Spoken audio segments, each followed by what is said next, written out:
अब हम बात करते हैं चालक और कुचालक की। चालक किसे कहते हैं?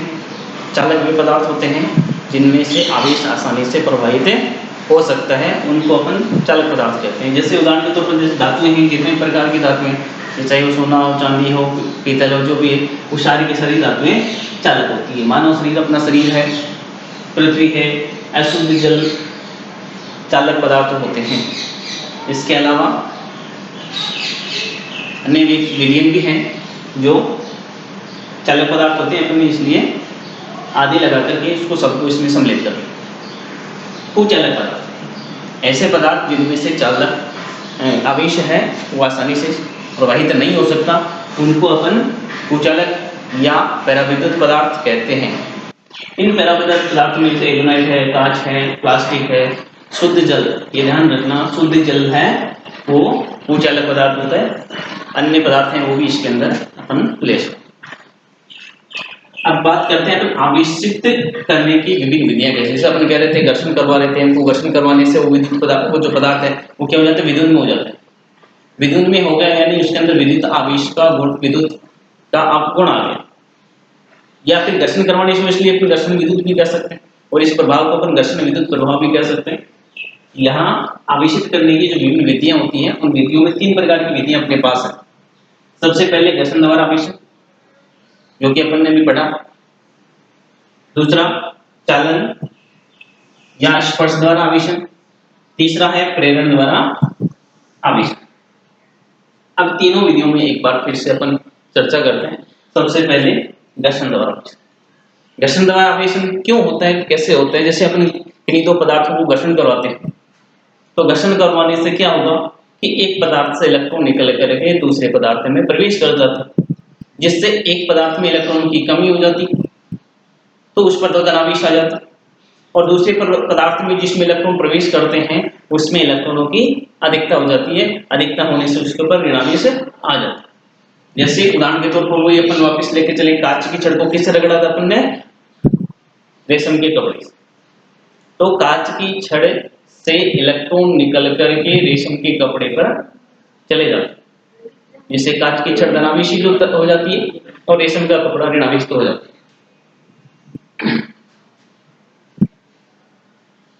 तो ये आवेशित करने की ये जो विधि है वो क्या है? घर्षण द्वारा आवेशित। अब हम एक इसमें छोटी सी चर्चा करें कि क्या घर्षण होने से या आवेशित होने से वस्तु के द्रव्यमान में परिवर्तन होगा या नहीं होगा। तो देखो, एक इलेक्ट्रॉन होता है, उस इलेक्ट्रॉन का जो द्रव्यमान है वो 9.1 गुणा 10⁻31 किलोग्राम, यानी इलेक्ट्रॉन निकलेगा तो इतना द्रव्यमान तो कम होगा, और यदि दूसरे पदार्थ में एक इलेक्ट्रॉन प्रवेश करता है तो इतना द्रव्यमान उसमें बढ़ जाएगा। तो इसका मतलब ये है कि यहाँ द्रव्यमान में परिवर्तन होता है। जितनी मात्रा में इलेक्ट्रॉन एक पदार्थ से दूसरे पदार्थ में जाएंगे उतना ही द्रव्यमान परिवर्तित होगा। हालांकि ये द्रव्यमान अपने को व्यवहारिक रूप से प्राप्त नहीं हो पाता, जिसका अपन इतना अधिक अध्ययन नहीं कर सकते। अब अपन बात करेंगे धातु की छड़ ले। एक छोटा सा एक्सपेरिमेंट ले, जैसे अपन जो स्केल होती है प्लास्टिक की है, उसको अपन सूखे बालों में रगड़ के और कागज के टुकड़ों के पास में लेके जाएंगे तो कागज के टुकड़े उसकी ओर आकर्षित होने लग जाती है। या फिर कहते हैं कि अपने जो बाल है उन बाल के पास में यदि लेके जाएंगे तो वो बाल खड़े हो जाते हैं।